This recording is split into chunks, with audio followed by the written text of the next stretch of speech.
Well, good day, everyone, and welcome to the Tuesday, March 3rd edition of the Cape Cod Standard Times. This is Doug Fagan, your volunteer reader, coming to you today from the studios of the Audible Local Ledger here in Deer Crossing in cloudy and cold Mashpee, Massachusetts.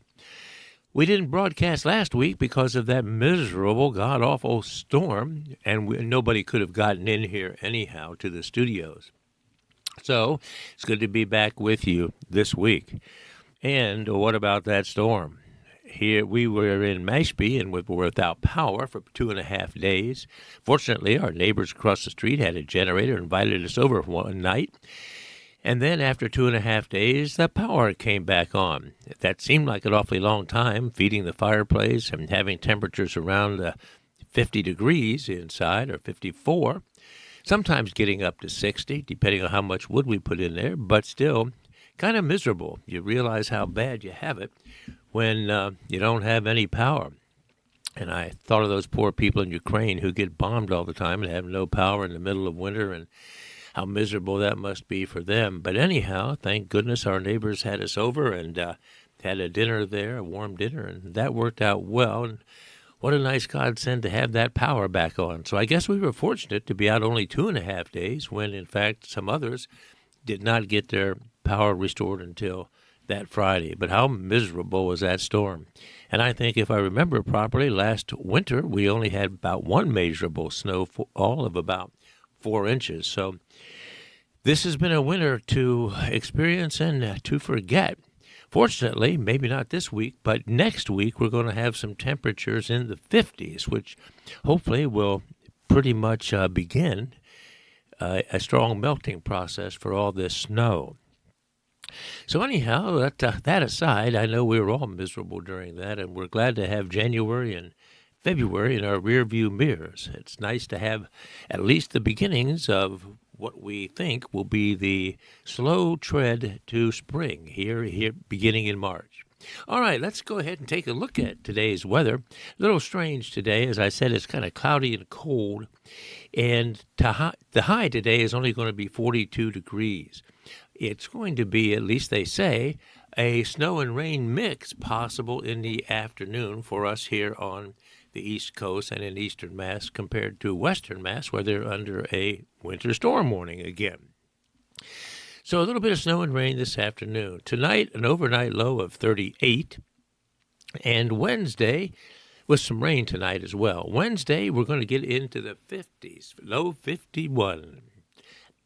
So overnight low of 33, but a high tomorrow of 51 with some clouds, and maybe Mr. Sun will peek through a little bit as well. Thursday, cloudy, rain and drizzle in the afternoon. A high, though, in the 40s, 47 degrees, an overnight low of 35. And moving into Friday, we have a 40-degree temperature again, 42. Again, rain possible in the morning with clouds, an overnight low of 34. And Saturday, back into the high 40s, 49, some periods of sun and clouds, an overnight low of 42. So none of our overnight lows are actually in the freezing zone of 32 or lower, but lots of clouds and some drizzle through the rest of the week. If you're going to get out and about and do some things, it looks like Wednesday and Saturday may be your best bets to avoid rain. Looking at temperatures around the South Shore and throughout the Cape, starting at Plymouth, Buzzards Bay, Wareham, all 41 degrees as a high today. Crossing the Cape Canal into Sandwich, we have 41 there. 41 at Falmouth and Mashpee and Barnstable, 42 at Hyannis today as a high, 42 in Dennis, Brewster, Chatham, Eastham, and then further out on the Cape, 40 in Truro, and a high of in the 30s, 39 at Provincetown at Race Point Light. Don't even think about swimming today. Water temperature at 35, wetsuit or not, don't do it. Wave heights 1 to 2 feet, wind direction south at 7 to 14 knots. Nantucket Sound, don't swim there either.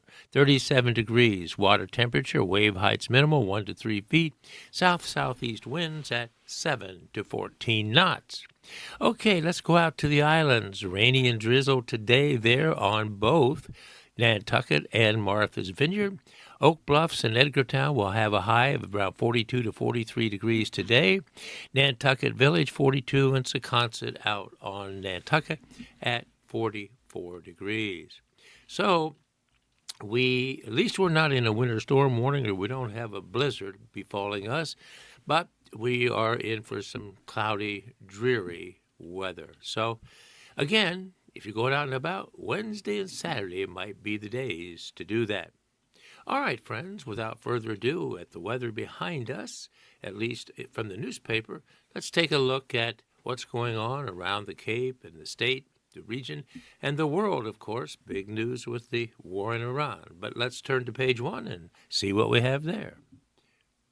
The headline article here today has a picture of a Cape Air tail of the airplane with the female pilot in front of it. And the headline says, "Not grounded yet." Under the picture, it says, the Federal Aviation Administration has awarded Cape Air pilot Lucy Young with the Wright Brothers Master Pilot Award for 50 years of service without an accident. Young was photographed outside the company hangar at Cape Cod Gateway Airport in Hyannis on February the 20th. All right, so let's see what this article has to say. The pilot, Lucy Young, in the picture, fell in love with flying airplanes her senior year in college. 50 years later, at age 71, she's still flying. "I had wanderlust from the get-go," Young said in a February 21st interview at Cape Air headquarters in Hyannis, where she's been a pilot for the last 2.5 years. That wanderlust has kept her flying even after retiring 6 years ago from American Airlines. That longevity has also brought her recent recognition. Young received the prestigious Wright Brothers Master Pilot Award from the Federal Aviation Administration in recognition of 50 years of exemplary aviation flight experience, distinguished professionalism, and a steadfast commitment to aviation safety. So reads the award.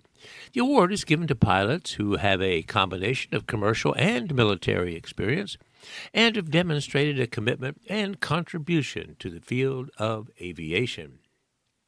It was presented February 4th at the Cape Area Pilots Association meeting at Atlantic Aviation in Hyannis. So 50 years with no accidents. Well, it's a milestone award for doing it in a sustained manner, Young said, for many decades and not having any accidents.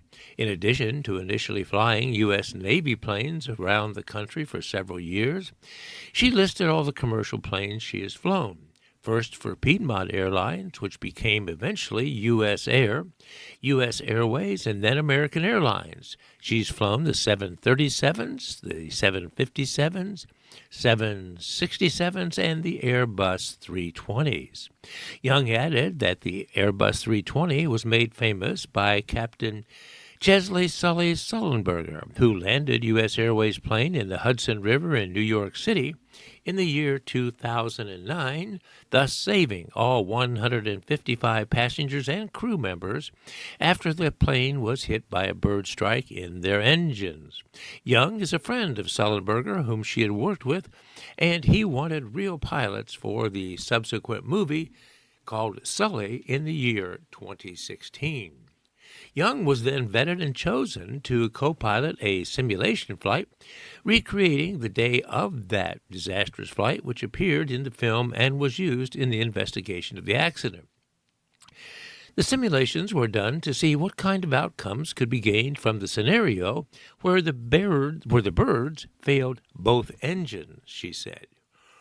So how Young got her start as a pilot in college? She said, quote, "I've had so many interesting chapters in my career because I learned to fly in college my senior year," she said. End quote. The Navy encouraged the NROTC midshipman scholarship recipients like her at Purdue University to take flying lessons at the airport next to the university to see if they were aeronautically suitable, she said. NROTC, which stands for Naval Reserve Officers Training Corps, was the sponsor. I loved it, Young said, who got her pilot's license 3 days after her graduation from Purdue in 1976. She entered Navy flight training in October of that year and began a naval aviation career as a lieutenant, taking her around the country and breaking glass ceilings for women. Young became the first female Skyhawk instructor in May of 1981, as well as the first woman to qualify in naval air combat maneuvering during a time when female aviators were forbidden from combat duty stations. She then transitioned to commercial flying when she joined the Federal Aviation Administration as a certification test pilot, again becoming the first woman to hold such a position. In 1986, she began working as a flight engineer on the Boeing 727 when she joined Piedmont Airlines. During her tenure with subsequent airlines, Young advanced to first officer and eventually captain, amassing 20,000 total flight hours. While working full-time, Young lived the longest in Atlanta and Charlotte, North Carolina, and for a shorter time in Boston. After 33 and a half years with the commercial airlines, she retired in 2019 at the mandatory requirement age of 65. And so she was eventually hired by Cape Air in 2023. She came back to New England, where she'd grown up, and moved into the cottage she owned in Falmouth. Then she met Linda Markham, former Cape Air president and CEO, and she had heard the company was looking for pilots. Markham was very encouraging, so she put in her application, and Young was hired in July of 2023. Markham, who retired from Cape Air this year and serves on the board of Women in Aviation International, has been a strong proponent for advancing women in the aviation industry. Cape Air has hired many female pilots, Young said. I wanted to be part of that kind of organization, Young said, and she also is an advocate of women in aviation and girls in aviation. And an exhibit dedicated to women in aviation featured Young's naval uniform and the impressive role she has held in aviation, and that uniform is on display in the New England Air Museum. Young took to the skies again as captain on the Cessna 402 at Cape Air, and she now flies 9 passenger planes daily. Cape Air, short flights, interactions with passengers. Well, with Cape Air, Young said she likes the short flights, the interaction with the passengers, and doing her own flight and fuel plans, as well as traveling to beautiful places like Saranac Lake, New York, and Bar Harbor, Maine, Martha's Vineyard, and Nantucket. She also flies to White Plains, New York, and JFK International Airport, and other Cape Air destinations. It's really fun. It's really engaging, and it keeps me mentally stimulated, Young said. I love the challenges, dealing with weather and loading the plane. It's like a self-contained operation, and she flies up to 8 legs a day. What I like most is safely carrying people from takeoff to destination. It's very rewarding, she said. It's the perfect part-time retirement job where I can be home every night. As far as her age, Young said, it shows people that if you stay healthy, you can just keep on going. All right, friends, there you have it, a rather interesting article about this female pilot and what Mrs. Young is doing in her retirement years, flying 8 legs a day. So there you have it, a very interesting article about Miss Lucy Young of Cape Air. Well, friends, this next article on page 1 talks about measles cases confirmed in Massachusetts. And if I remember properly, it was not that long ago that measles was considered to be completely eradicated until, well, you know what happened next. This article is entitled Measles Cases Confirmed in Massachusetts. The Department of Public Health shares limited details on possible exposures. This article is by Caitlin Keller of the USA Today News Network. And here's the article. Massachusetts health officials have confirmed 2 Massachusetts residents that have been diagnosed with measles, and said one resident has visited several locations where exposures to others did likely occur. The adult, who was identified as living in Greater Boston, returned from international travel and had an uncertain vaccination history, reads a statement from the health department. During their infectious period, the individual visited several locations where exposures to others likely occurred. State and local public health officials are working with these locations to identify and notify those who were potentially exposed. The second person with the diagnosis is a school-age resident who was exposed and diagnosed out of state and remains out of state during the infectious period. There are no known exposures to others in Massachusetts. The Massachusetts Department of Public Health issued the release on Friday, the 27th of February, calling the cases the first in the state for the year 2026. Nationwide, of course, there's a broader measles outbreak, which is quite concerning.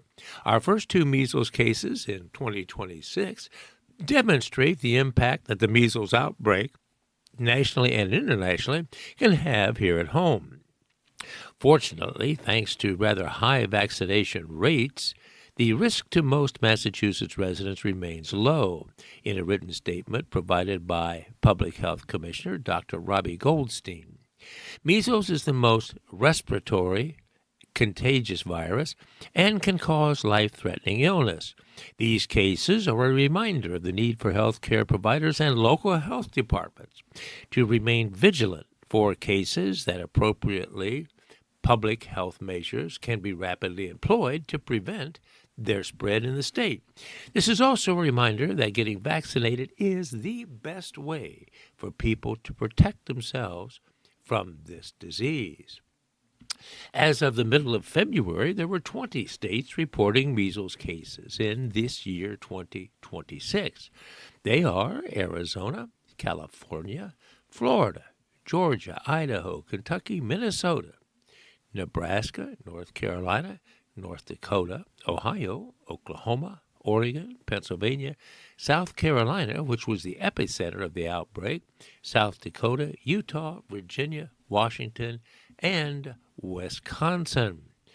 So why is measles so contagious? Well, measles is considered one of the most contagious diseases that we could have. It can linger in the air, infecting non-immune people hours after an infected person leaves the room. So how the measles virus compares with other infectious diseases in the U.S., well, about 1 in 5 vaccinated people who contract measles are hospitalized. As many as 3 of every 1,000 children infected with the disease actually dies, according to the Center for Disease Control. So what are the symptoms of measles, which we may have forgotten since the disease was once supposed to be categorized as eradicated? Well, the early symptoms of measles occur 10 days to 2 weeks after exposure and may resemble a cold, those symptoms being a cough, runny nose, and red eyes, usually accompanied by a fever. A rash then occurs 2 to 4 days after the initial symptoms develop. The rash usually appears first on the head and then moves downward. The rash typically lasts a few days and then disappears in the same order. People with measles may be contagious for up to 4 days before the rash appears, and for 4 days after the day the rash appears again. Measles is a potentially serious illness, with complications occurring in approximately 30% of affected individuals, including immune suppression, pneumonia, diarrhea, and encephalitis, all of which may be life-threatening. So I think what that article meant to say was 4 days after the rash disappears, they can still be infectious, although it wasn't stated that way. So what should I do if I think I have measles? Well, those who were exposed to measles and developed top symptoms should call their healthcare provider before visiting an office, clinic, or emergency department, that according to the State Department of Health. Visiting a healthcare facility without calling in advance may put others at risk and should be avoided. Anyone who's had measles in the past or who has received at least 2 doses of the vaccine is unlikely to develop measles even if exposed, so says the State Department of Health. So what about the measles vaccine? Well, people who have had measles or who have been vaccinated against measles, per the Department of Health's guidance for vaccines, are considered, in fact, immune. The measles, mumps, rubella vaccine offers the best protection against measles and the serious complications associated with that infection. The Department of Public Health recommends the MMR vaccination for those that are children. Children should receive the first dose of the MMR vaccine at 12 to 15 months. School-age children need 2 doses of the MMR vaccine. For adults, well, adults should have at least 1 dose of the MMR vaccine. Certain groups at high risk need 2 doses of that MMR vaccine, such as international travelers, healthcare workers, and college students. Adults born in the U.S. before 1957 are considered immune to measles from past exposures. For additional information, contact your local health department or State Department of Public Health. To learn more about measles, visit the DPH website. I'll repeat that again since we have an older population here on the Cape. It says that adults born in the United States before 1957, which includes yours truly, are considered immune to measles from past exposures, although I know I had that as a kid. All right, here we go, friends. We are now moving on to our next article.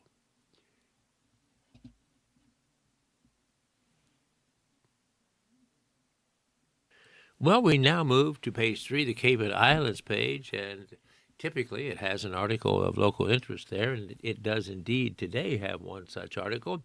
However, must be 7/8 of the page is covered with one big picture and the rest in advertisements. So I'll read the one article to you that does exist here. It says, hearing on Mashpee Trader Joe's proposal is to be held March 4th. That's tomorrow. This is by Denise Coffey of the Cape Cod Times. Now, this article is accompanied by a picture of a car in a road amongst all the snow taken earlier, but it says a view looking down Shellback Way towards Route 28. Tire tracks on the right show where 18-wheelers park to unload products for Ace Hardware. The proposed access to Trader Joe's is on the left. Well, even as I look at this picture, it's really kind of hard to decipher really much of what's trying to be explained there. Anyhow, here's the article. A public hearing over a proposed Trader Joe's grocery store in Mashpee has been continued to March 4. The planning board and developer, Mark Bogosian, have been meeting since November the 5th to flesh out specifics regarding the 13,229 square foot store on a 4-acre parcel off Shellback Way and Route 28. Mark Dibbs with Cape and Island Engineering spelled out the changes that were being made with the project at the board's February 18 meeting. They included installation of retaining walls and guardrails using precast concrete curbing and reducing the slope of the entranceway and parking lot. I think the slope reduction is huge, Mashpee Town Planner Brian Tobin said. There have been concerns that the slope between Shellback Way and the store parking lot and the slope of the parking lot itself was too steep. Tobin had called the topography gnarly in an earlier hearing, referring to the steep slope of the land, especially the area adjacent to condominiums at Deer Crossing. So some traffic concerns remained. It seems that any time a new building is about to be put up, there's always traffic concerns. So the applicant has proposed a right turn into the grocery store for delivery trucks traveling west on Route 28, and delivery trucks traveling east on Route 28 will have to use Shellback Way to enter the store's parking lot. All delivery trucks will have to exit the store using Shellback Way. The proposal has done seemingly little to assuage the concerns of those who believe the store location will lead to long delays, traffic queues, and congestion at the intersection of Shellback Way and Route 28. Board member Mike Millaberry seemed to agree. He doesn't like the option of using Prescott Way to access the store's parking lot via Shellback Way. Tobin said Prescott Way was a paper load on the Butters map that could stretch to the condominium's private road. Shellback Way circles the condo complex. I still don't like it, Milbury said. It's going to be a problem for the residents, going to be a problem, and I can't find a way around it. Resident Ann Malone spoke against the project she called shoehorned into a landlocked parcel in a busy area. That traffic impacts will be negligible flies in the face of our lived experience, she said. So comparing the traffic with Higgum's Trader Joe's. Well, the developer will also collect trip generation data using counts from Trader Joe's at 5 Essington Drive in Hingham. Bowman traffic consultant Emily Sullivan said the Hingham store is similar in size to what's being proposed in Mashpee and is located along a state highway and has similar seasonal fluctuations near the coast. The standalone store in Hingham is 10 miles from the nearest neighboring Trader Joe's, similar to Mashpee and Hyannis, and that store sells alcohol. Sullivan said they will collect trip generation numbers during peak hours and use that in their formulations. She said they will provide an updated analysis using build-out data for future Mashpee projects, including the Chapter 40B housing development on Jobs Crossing Road. The applicant has gotten closer to meeting the town's bylaw requirement on vegetative bordering, according to Planning Board Chairman Mary Wagon. If it's not met, Trader Joe's would need to seek a variance from the Zoning Board of Appeals. The applicant will also come back with more information on what they plan to plant between the parking lot and the condominiums adjacent to the site. Tobin asked for details regarding what plantings were proposed to provide an opaque screen for residents. He, that is Tobin, wanted the proponent to come up with landscaping that would block the view, Wagon said in a call on February 26. This is on the list for future discussions. It's a large project with many moving parts. All right, there you have it, the ongoing saga of the proposed Trader Joe's for Mashpee. Here's another article of local interest. It says utility pole in Brewster hit due to a car crash. About 350 people lose power as a result. This is by Zane Razak of the Cape Cod Times Network. Here's the article. A motor vehicle crash in Brewster this past Sunday resulted in a power outage in the area, according to the police department and Eversource Energy. Brewster Police Chief Heath Eldridge said the crash happened on Route 137 in the area of Villages Drive around 1 a.m. on Sunday early morning. When officers arrived, they saw a 2009 Ford F-450 on its side and a broken utility pole. The driver, a 20-year-old Brewster man, was the only person inside the truck. He was removed from the truck by Brewster fire personnel and taken to Cape Cod Hospital to be treated for injuries, according to the police chief. The cause of the crash is still under investigation. Members of the Barnstable County Sheriff's Office Bureau of Criminal Investigations team and the Regional Motor Vehicle Crash Reconstructing team helped with the initial investigation. Route 137 between Millstone Road and Snow Road was closed for a majority of the day while repairs took place. Eversource spokesman Olesa Stepanova said the crash resulted in about 350 outages. She said power was restored for all customers around 4 p.m. The outages from the crash occurred as Eversource was also working to end the many power outages across Cape Cod from the February 23rd blizzard. Well, we all know about that, right, folks? Well, friends, we are halfway through today's broadcast, and typically at this point we look to our obituaries. Over the past few weeks, when we've done the readings, we've had no obituaries, which was kind of surprising. Even more surprising, considering that fact, we have 3 today. So let's take a look at those now. The first one is that of Louis Paul Gallerani. That's spelled Gallerani. It has a dateline of Nashua, and here it is. Louis Paul Gallerani, age 90, died on February 24th in Nashua, New Hampshire, with the love of his life, Gail, by his side. Lou was born on October the 26th, 1935, in Hartford, Connecticut, the son of Louis and Teresa Gallerani.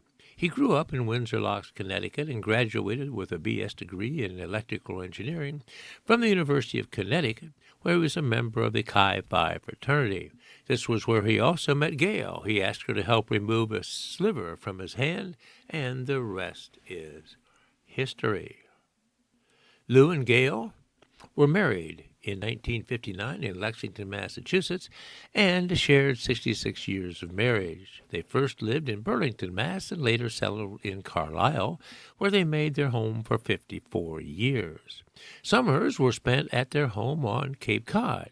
He had beautiful vegetable gardens growing more than we needed and giving extra produce to neighbors and friends. He loved the outdoors, and he and his family spent many hours in Estabrook Woods behind their home in Carlisle and walking the many beaches on Cape Cod. His favorite pastimes were biking, woodworking, winemaking, and kayaking. For 20 years, he volunteered 2 days a week at Middlesex Community College, a role that brought him pride and lasting friendships. He found great purpose in helping his students succeed. Lou will be remembered for the love of his life and love of family, his generosity, his knowledge of history, and his sense of humor and great smile. Services will be private for the family. In lieu of flowers, donations may be made to the Animal Rescue League of Boston or your favorite charity. That, friends, was the obituary of Louis Paul Gallerani of Nashua. Our next obituary is that of Eileen O'Connell, with a dateline of West Yarmouth. Ellen Nay Eckberg O'Connell died on February 26th at Bethany Home of Rhode Island at the age of 96. She was predeceased by her loving husband of 55 years, Robert F. O'Connell. Born in Boston in 1929, she was the daughter of Beatrice Josephson and Adrian Eckberg, and she graduated from Danbury High School in Connecticut, spent 2 years at the University of Connecticut before moving to Boston. She held secretarial positions at the office of the Episcopal Diocese of Massachusetts in Boston and at MIT, where she met Bob. They married in 1955 and raised their 3 daughters in Lexington, Massachusetts. When her children were grown, she embarked on a brief career as a real estate agent. Ellen and Bob spent their retirement years in South Dennis on Cape Cod. Ellen was a devoted mother who participated in PTA, Metco, and extracurriculars such as Girl Scout and Brownies and 4-H. Ellen leaves 3 daughters, and visitation will be held at Doan, Beal, and Ames Funeral Home on Route 134 in South Dennis on March the 4th. That's tomorrow from 9:30 to 10:30 a.m. A funeral service will take place at St. David's Episcopal Church, 205 Old Main Street in South Yarmouth, and on March 24th, 206 at 11 a.m., interment will immediately follow the service at Oak Ridge Cemetery. All right, there you have it. That's the obituary of Eileen O'Connell of West Yarmouth. Our next obituary is that of Leah Van Buskirk. That's capital V-A-N, capital B-U-S-K-I-R-K, all one word, has a dateline of Sandwich. Leah Victoria Van Buskirk, née Wenzel, passed away peacefully on March 1st, 2026, at the age of 85. Born in Hartford, Connecticut on July 1st, 1940, and she grew up in Fairhaven, Mass., where she graduated from Fairhaven High School. Her family summered at Peters Pond Park, and in 1958 she married Clarence Van Buskirk, Jr. of South Sandwich, setting things permanently on Cape Cod. Leah found great joy in painting. She loved Elvis, visits to Maine, and was a longtime patron of the College Light Opera Company in Falmouth. She is survived by 5 children, 6 grandchildren, 4 great-grandchildren, and various nieces and nephews. Burial services will be private, and that's all, friends, that it says about that obituary. And that was of Leah Van Buskirk of Sandwich. Okay, that completes our obituaries for today, so let's move on to our next article. It has to do with the Supreme Court. The headline says, "Speculation Swirls on Justice Alito's Future." This is a USA Today article included in the Times. This article has a dateline of Washington, D.C. Will President Trump get the chance to nominate yet a 4th Supreme Court justice? Speculation, particularly among liberal commentators, has started to swirl around possible retirement plans of Justice Samuel Alito.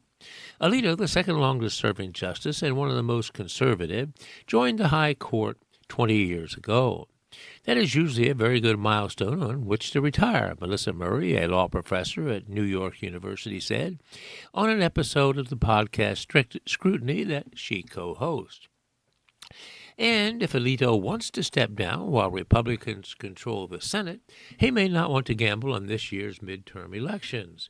Republicans are expected to have a much easier time retaining the Senate than the House, but a loss cannot be ruled out. That would make it difficult for Trump to confirm a successor. Because Senate Republicans may not want to hold a confirmation hearing during the fall of an election year, Alito could announce in the next few weeks that he will step down at the end of the term. Strict Scrutiny co-host Kate Shaw has so speculated. Finally, Alito is coming out with a book in October, right as the court will be starting a new term.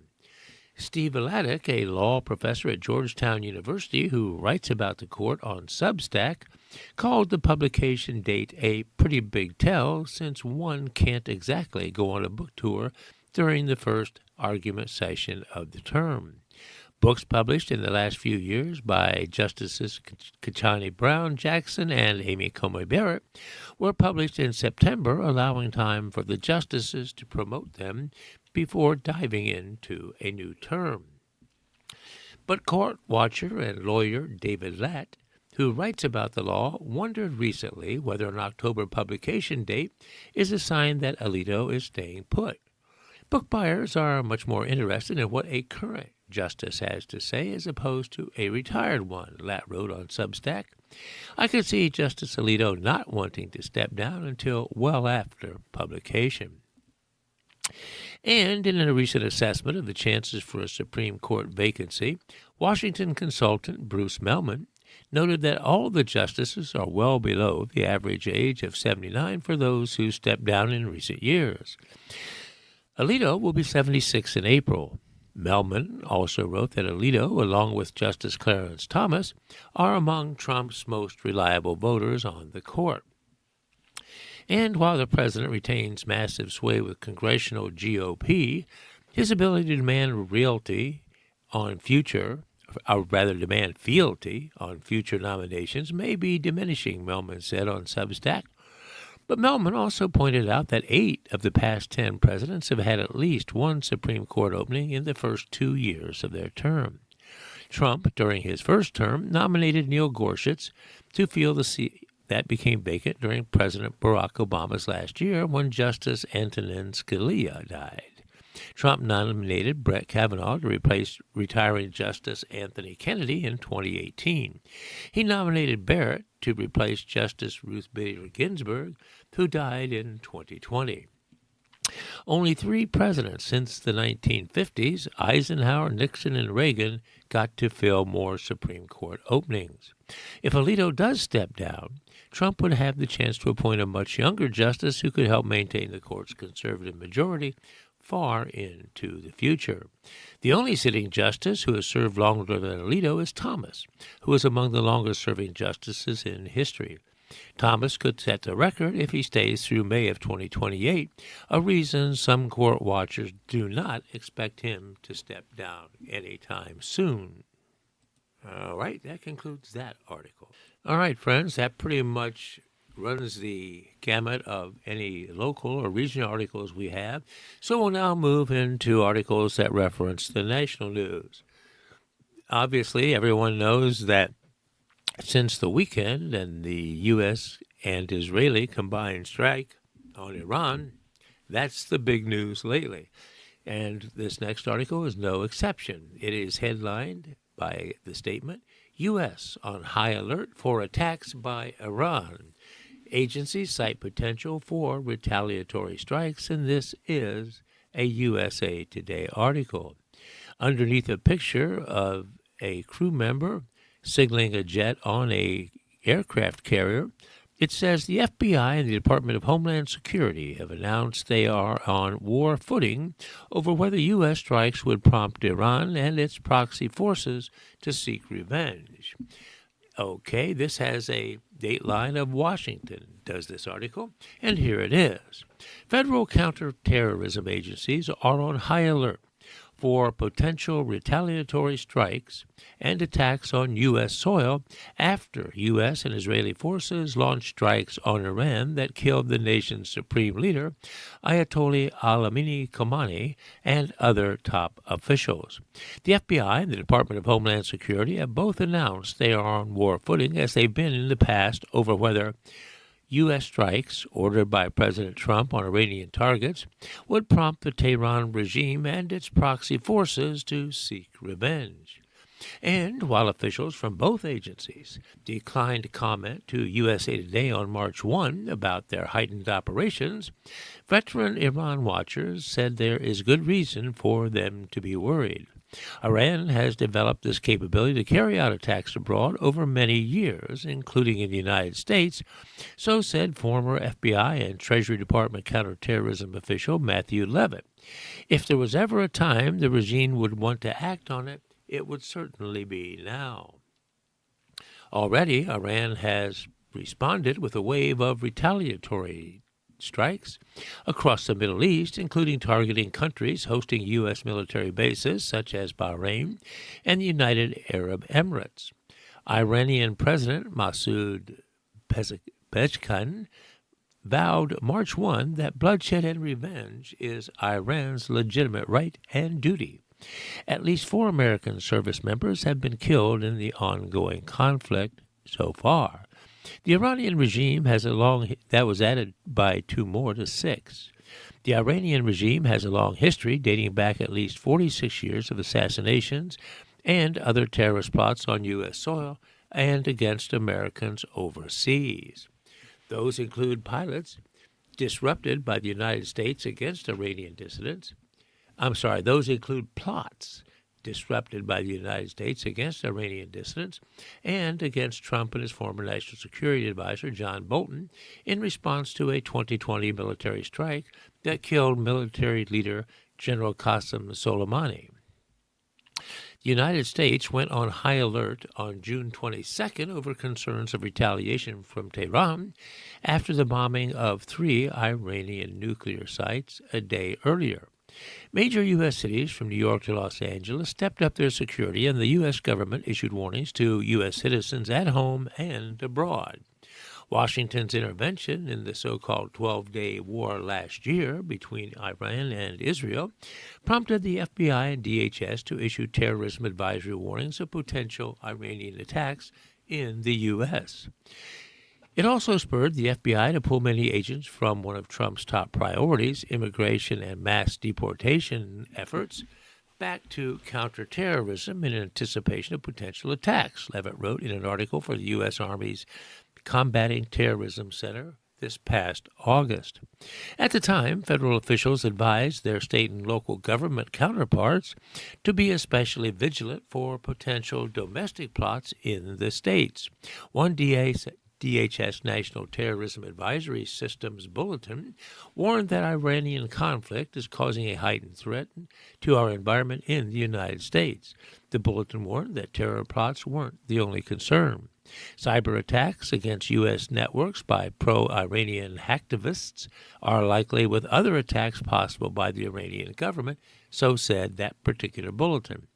Citing Iran's long-standing commitment to target U.S. government officials, the bulletin said the likelihood of violent extremists in the Homeland Independent Mobilization to Violence response to the conflict would likely increase if Iranian leadership pursued a religious ruling calling for retaliatory violence against targets in the homeland.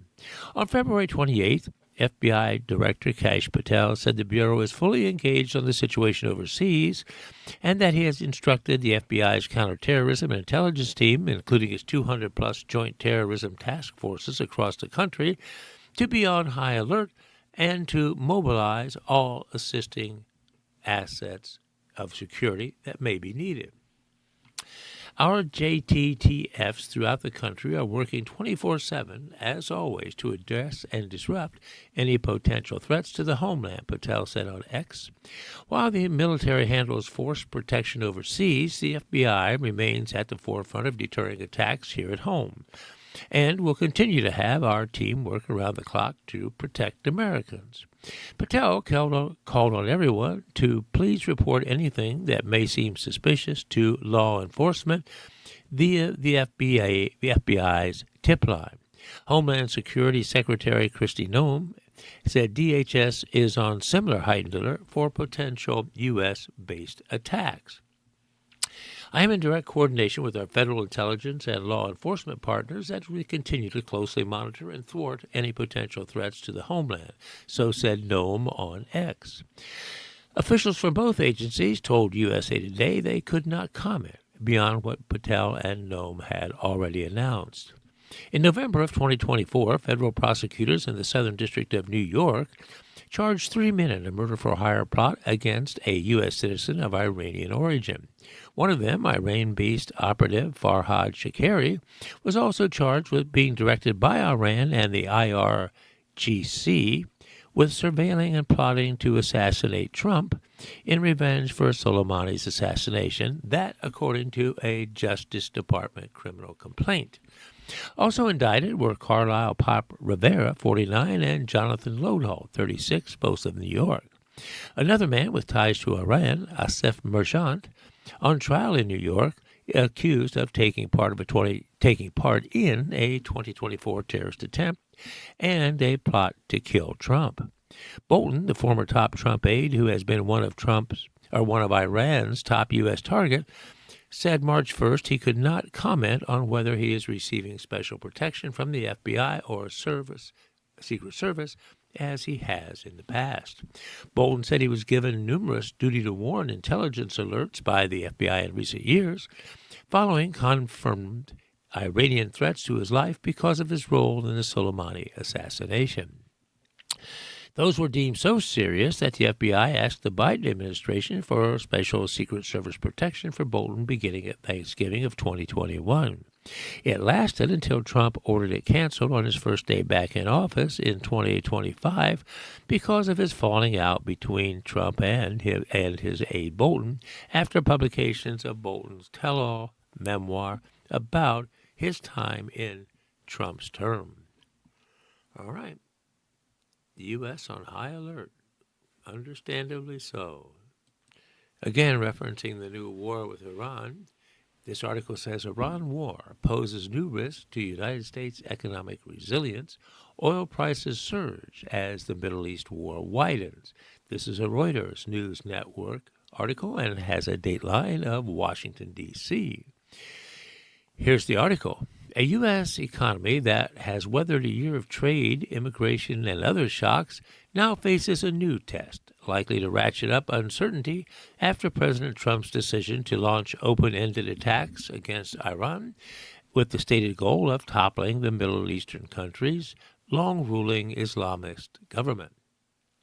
With counterstrikes underway throughout the region and Trump saying the conflict could go on for weeks at least, analysts are focusing on a long list of imponderables as oil prices jumped over the weekend from $70 to nearly $80 a barrel before slipping back somewhat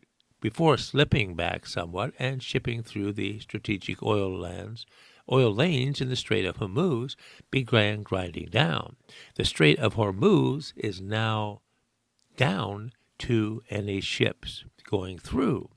Though the U.S. is more buffered from energy shocks than many other developed countries because of domestic oil and gas production, the global impact on trade prices and investment could spill back and undermine what had been a developing bullish growth outlook for this year. A recent Conference Board survey showed CEOs' confidence in the outlook for the U.S. economy and their particular industries had jumped, but nearly 60% said there was a high risk that geopolitical tensions could be a disrupting force. The World Bank, in its most recent review of the U.S. economy, described the outlook as buoyant, an assessment that will now have to survive the tumult of an unpredictable conflict in a key oil-producing region, with implications for global shipping, supply chains, and commodity prices. A pillar of our 2026 outlook was the observed fading of caution regarding U.S. policy. Early year data suggested that businesses were moving past the paralysis in hiring and non-tech CAPEX, that's capital expenditure, and beginning to deploy their resilient profits and capital. This said by Joseph Lupton, an economic economist at J.P. Morgan.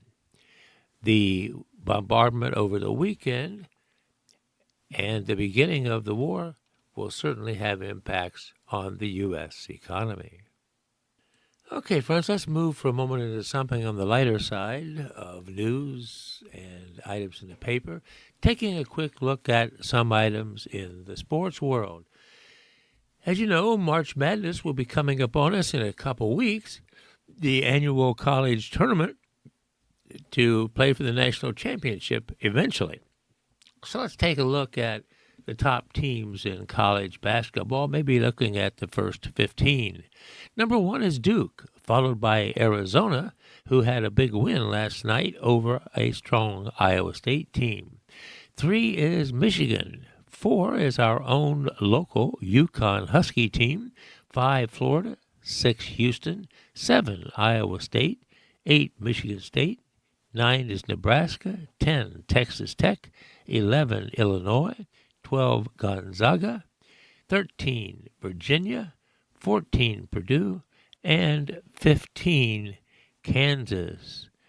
Other than UConn, this area really has no teams close to being in the top 25.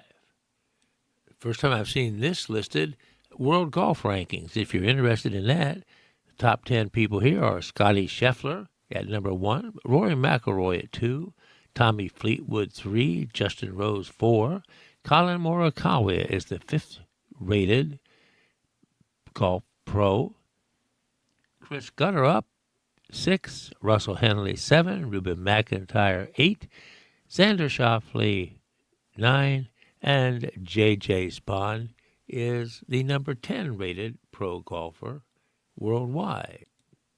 For those of you who are hockey fans, in the Atlantic Division, Tampa Bay, with a record of 38-16, is leading that division. Our Boston Bruins are down the list at 33 wins and 21 losses. And as you know, spring training in Arizona and Florida has already begun. We won't go through those scores, as those right now are just meaningless exhibitions. If you're interested in the National Basketball Association, you probably already know that the Boston Celtics lead the Atlantic Division with a record of 41 wins and 20 losses, 2 games ahead of the New York Knicks. In the Southeast Division, Orlando leads that division almost tied with Miami, and Atlanta is only a game and a half behind.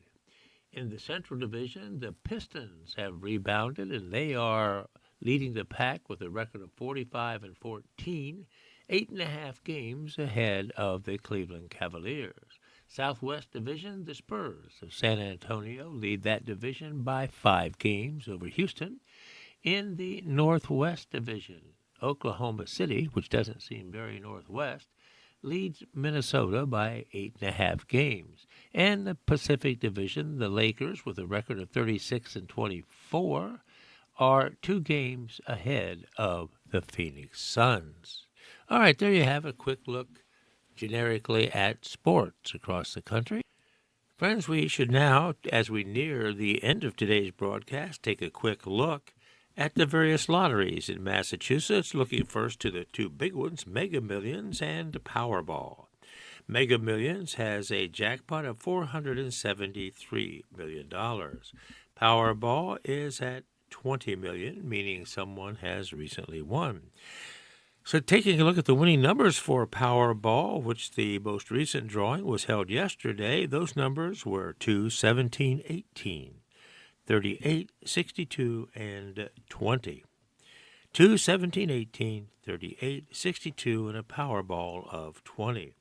Mega Millions, the jackpot, as I said, is $473 million. The winning numbers drawn most recently on this past Friday, the 27th of February, were these: 11, 18, 39, 43, 67, and a Mega Ball of 23. Again, Mega Millions, 11, 18, 39, 43, 67, and a Mega Ball of 23. We'll look at a couple others you might be interested in. Mega Bucks, the next drawing is tomorrow at 9. The most recent drawing was held yesterday, Monday. Here are those numbers for Mega Bucks: 4, 9, 17, 20, 36, and 37. 4, 9, 17, 20, 36, 37 for the Mega Bucks most recent. Mass Cash, $100,000 is the estimated top prize. The next drawing is today at 2 o'clock. 2 drawings held yesterday, of course, the midday and the evening drawing. Midday numbers were these for Mass Cash: 15, 16, 17, 24, and 35.